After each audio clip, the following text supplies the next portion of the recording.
So we are going to do a virtual tour. We have a client who is in Florida right now. She just sold her house. And she hasn't sold it yet. She hasn't closed on it yet, but she will be closing at the beginning of September. So she's went ahead and put the offer in, and this house is under contract. We've done all the inspections, but she hasn't had a good walkthrough yet, so we're going to go give her a virtual walkthrough right now. We looked at probably 4 or 5 properties, some very nice ones in the area. Nothing that really fit the bill. She's looking for something that's brand new or close to brand new, has a nice backyard. She really wanted a pool. For whatever reason, we don't have a lot of pool houses for sale. We do a lot of virtual tours, yes. So we have it seems, based from what I can tell about our clientele, at least over the last 6 months, we have a lot of people coming in from the east and the west coast and some of the southern states like Texas, Alabama, and they're coming in and they're buying from a distance because they need something quick. Gotcha. And so they're calling us up and we're doing virtual tours quite often. We get a lot of calls from people that just don't want to get out of their house and want to do virtual tours just because they don't want to get out in the fresh air. But most of the time we get virtual tours from people that are wanting to buy homes. Nice. Seattle's another place we get a lot of people calling from. Yeah, I've noticed that. Yeah, it's really an interesting thing right now. You hear a lot of people talking about Southern Illinois or Illinois, and this is the state that everybody's trying to leave, but we're getting these people from all over the country saying, "Man, that's a great price. The taxes are low. That's where we're going." Right. It's excellent. So all the people that don't want to pay the taxes or that don't like the politics, they're leaving, and all these other people are seeing opportunity, and they're coming in and taking advantage of it. Right. Yeah.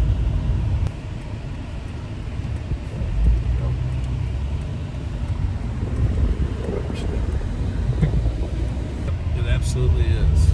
So, would you say virtual showings are a good way to look at houses when you can't be here? I think that virtual tours can be an excellent way to look at the houses. Realtors, we are notorious for only putting the absolute best pictures on the internet. And so buying a house from 1,000 miles away, on a budget or whatever the case may be with your life savings, is a pretty scary thing. So having a person like me go in and do a virtual tour is a good thing. I can point out every little corner and nook and cranny of things that the realtors don't capture in the photos. I think it's 17, almost 1,800 square foot. For me, it needs to be about 2,300 to feel like, okay. Right.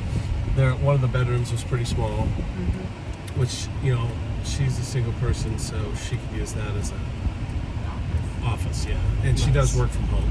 Nice. Sounds like a good fit. Yeah. But they do need to have confidence in their... Yes. They need to have confidence in their agent.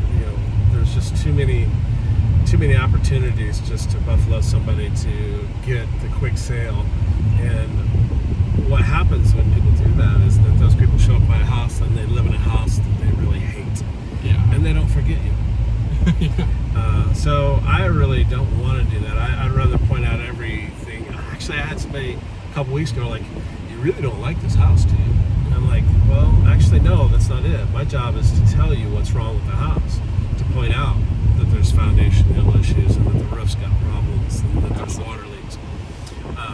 Even though you like the house, hey, if you want to buy it, that's cool. I'm just being straight with you." Right. And they came in town, did the same kind of thing. They were doing a virtual tour from a distance. They came in town, they looked at it, they're like, yeah, we see what you're saying. Yeah. And they went with a house that was much nicer, much newer, much more put together.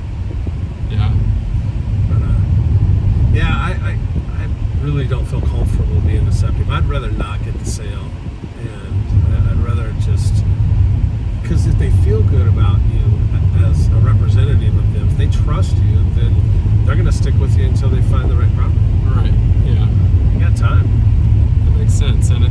decision for people. It's huge. You know.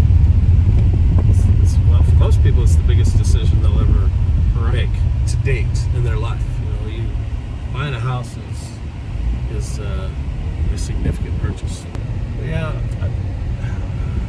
I guess it was also good to do that virtual tour because after those folks, they'd moved out, or at least they're moving out. So you can see what the place looks like also without it prettied up with the furniture, the decorations on the walls. Right. And if you still like it after that, then hey, maybe it's good house. Right. And she said she still loved it. Well, let's see, it's 2019. Wow. Yeah. And it's one of the very few houses we have in Carterville. Yeah. Actually, my neighbor's house went on the market today. Really? Yeah. Dang. It could have been us. Yeah, I know. Well, actually, I didn't really want to list the house for him, honestly. And he has a good friend that's a realtor. And he's a good realtor. Yeah. He knows what he's doing. He knows how to handle business. But, I listed my neighbor's house. It kind of made me feel a little awkward. But honesty is and for me, it's the foundation of my business. It's the confidence that I can give to them and ensure that I'm going to do a good job for them. They need to know that I can do that. Right. I like what I do. I really like what I do, and I think I'm good at it. And I want to continue to do this the rest of my life. And so the way you build lifetime clients is by building good relationships. Absolutely. You take care of business and you handle it properly. So if you're just looking for that quick sale, that quick buck, because you gotta buy some groceries or pay off your car or something like that, and then you're gonna get out of it, yeah, you're not taking care of business. But if you're in it for the long haul and you really care about what you do and the people, and you care about the people that you work with, well, I think that shows. You can't stay in this business if you're dishonest. And doing what we do, growing our business, and getting new clients like we do from all over the country, if we had people out there saying that we were horrible at what we do, yeah, we would fold up pretty quickly. Responsiveness. Yeah. Responsiveness is a good one. Yeah, we do get a lot of business from the agents who haven't yet figured out how to make their commitment to the client. It really takes someone to be available all the time. At least that's what the client expects. Right. I get it. We're also human too. We have lives. At least we like to think we do. Right. But at the same time, again, they're dealing with a very large purchase, and so being available to communicate to them and ease some of that stress is really important. Right.